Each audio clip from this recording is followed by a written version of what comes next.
Vocês brigaram sobre dinheiro, talvez ontem, talvez na semana passada, talvez essa briga aconteça com uma frequência que já parece normal dentro do casamento. E você sabe como ela vai. Começa com algo concreto, um gasto que um considera desnecessário, uma conta que não foi paga no tempo certo, uma decisão financeira tomada sem consultar o outro, uma diferença de prioridade sobre onde o dinheiro deveria ir.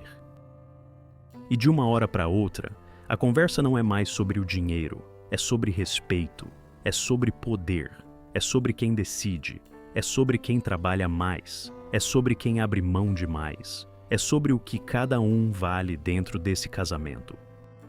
E quando a briga acaba, o dinheiro continua lá. O problema real que estava por baixo continua lá, sem resolução, esperando a próxima oportunidade de aparecer. Porque a briga nunca foi sobre dinheiro. O dinheiro dentro de um casamento não é um tema neutro, nunca foi. E entender por que ele carrega tanto peso é o primeiro passo para conseguir ter conversas sobre finanças que não terminem em conflito. O dinheiro é poder. Dentro de qualquer sistema, incluindo o sistema de um casamento, quem controla os recursos financeiros tem poder sobre as decisões, poder sobre o que é comprado, sobre o que é priorizado, sobre o que é possível e o que não é. Esse poder raramente é nomeado, mas existe e afeta a dinâmica de formas que vão muito além das finanças. O dinheiro é segurança. Cada pessoa traz para o casamento uma relação com segurança que foi construída ao longo de toda a vida, pela família de origem, pelas experiências de abundância ou escassez, pelas histórias que ouviu sobre dinheiro quando criança, pelo que aprendeu, explicitamente ou implicitamente, sobre o que dinheiro significa e o que representa.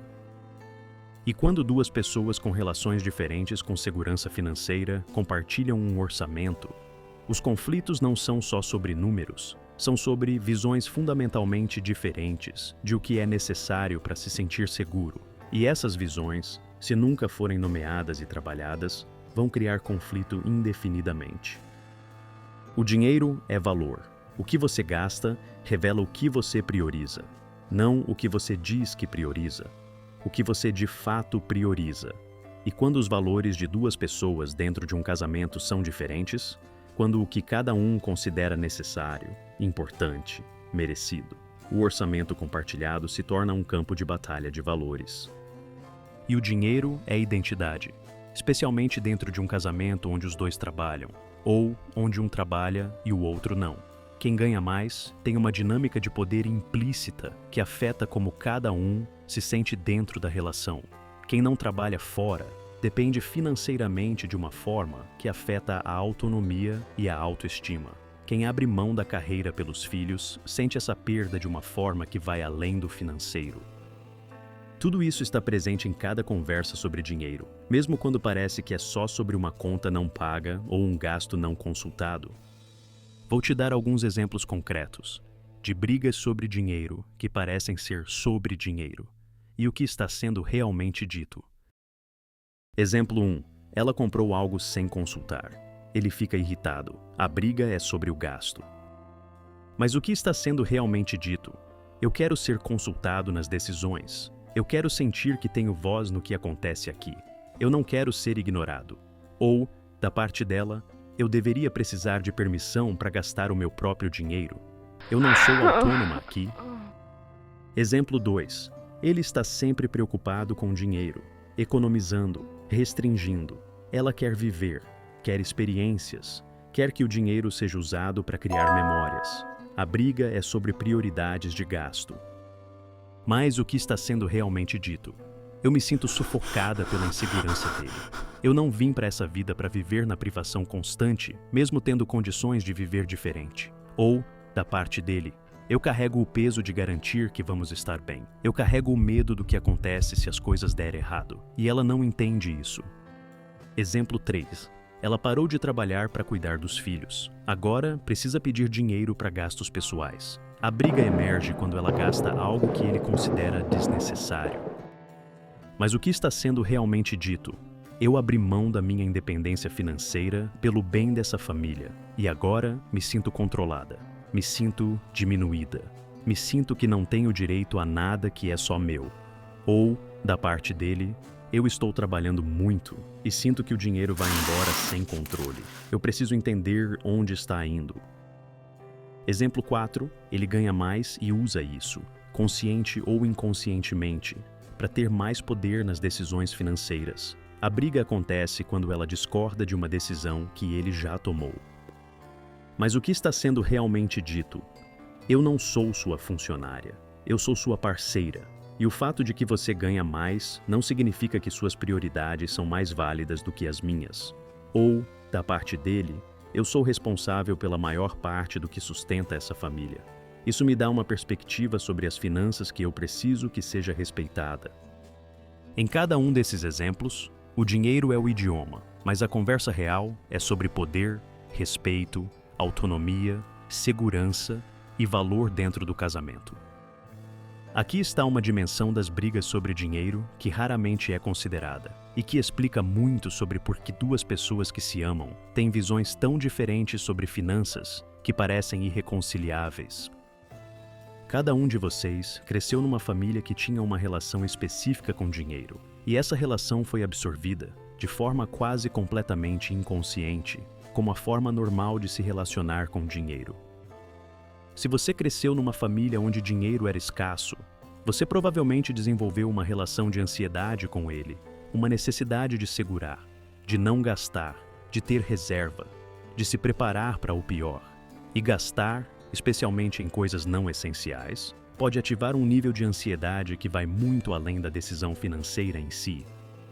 Se você cresceu numa família onde dinheiro era abundante, você provavelmente tem uma relação mais fácil com o gasto, menos ansiedade sobre o amanhã, mais disposição de usar o que há para criar qualidade de vida agora. E o que parece razoável para você pode parecer irresponsável para alguém que cresceu em escassez. Se você cresceu numa família onde dinheiro era fonte de conflito constante, você provavelmente trouxe ansiedade sobre conversas sobre finanças, onde qualquer discussão sobre dinheiro ativa o sistema nervoso de uma forma que torna a conversa produtiva quase impossível. Se você cresceu numa família onde o homem controlava as finanças e a mulher dependia, você provavelmente internalizou expectativas sobre quem tem autoridade financeira que vão afetar a dinâmica no seu próprio casamento, independente de você concordar consciente com esse modelo ou não. Essas histórias, de famílias diferentes, com relações diferentes com dinheiro, chegam ao casamento sem etiqueta, sem aviso, sem que ninguém perceba que estão lá, e criam conflitos que parecem ser sobre o presente, mas que têm raízes profundas no passado. Existe uma dimensão das finanças dentro do casamento que é raramente nomeada de forma direta, mas que é uma das mais importantes para entender os conflitos. A dimensão do poder. Quando um dos dois ganha significativamente mais do que o outro, há um desequilíbrio de poder implícito, mesmo que ninguém o reconheça explicitamente, mesmo que os dois digam que o dinheiro é de ambos. A realidade prática de que um depende mais do outro cria uma assimetria que contamina muito além das finanças.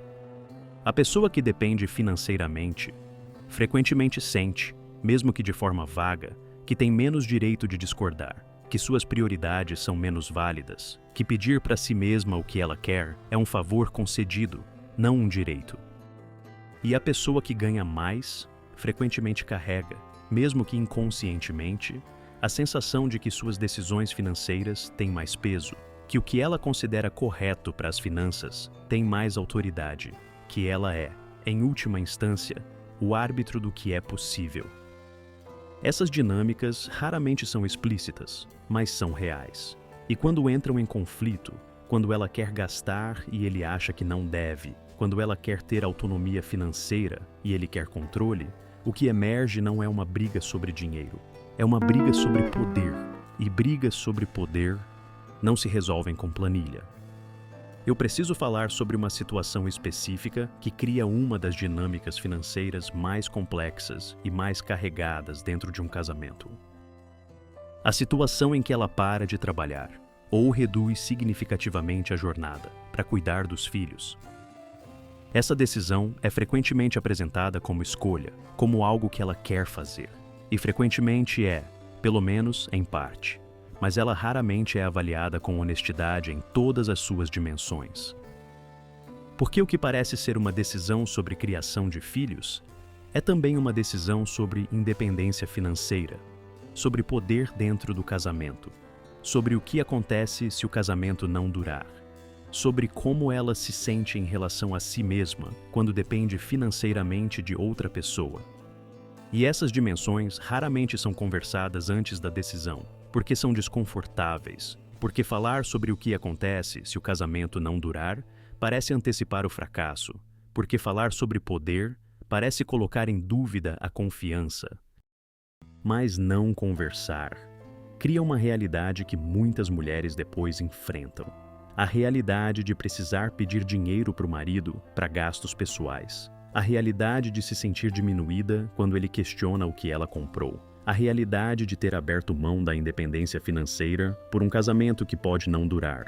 A realidade de que a contribuição dela, imenso trabalho de cuidado que tem valor econômico real, mas que não aparece no orçamento, é frequentemente invisível e não reconhecida. E a realidade de que, se o casamento terminar, ela está em posição de vulnerabilidade financeira que não existia antes. Essas conversas precisam acontecer antes, com honestidade, com clareza sobre o que está sendo cedido e o que precisa ser protegido. Aqui está o motivo pelo qual as brigas sobre dinheiro, mesmo quando parecem ter um vencedor, nunca resolvem nada de forma permanente. Porque elas atacam os sintomas sem tocar a causa. Você pode resolver a briga específica, chegar a um acordo sobre aquele gasto específico, estabelecer uma regra para aquela situação específica, e no mês seguinte, a briga volta, com outro tema, mas com a mesma energia, porque a causa, o desequilíbrio de poder, a diferença de valores, a insegurança não nomeada, a autonomia não reconhecida, continua intacta. Gottman identificou o que ele chamou de perpetual problems, problemas que existem dentro de um casamento de forma permanente, porque emergem de diferenças fundamentais nos valores, na personalidade ou na história de cada um. E ele descobriu que 69% dos conflitos dentro de casamentos são perpetual problems, que não têm solução definitiva, que precisam ser gerenciados com diálogo contínuo, não resolvidos de uma vez. As brigas sobre dinheiro são frequentemente perpetual problems, não porque o dinheiro seja impossível de gerenciar, mas porque o que o dinheiro representa, poder, segurança, autonomia, valor, são questões que nunca se resolvem definitivamente dentro de uma relação.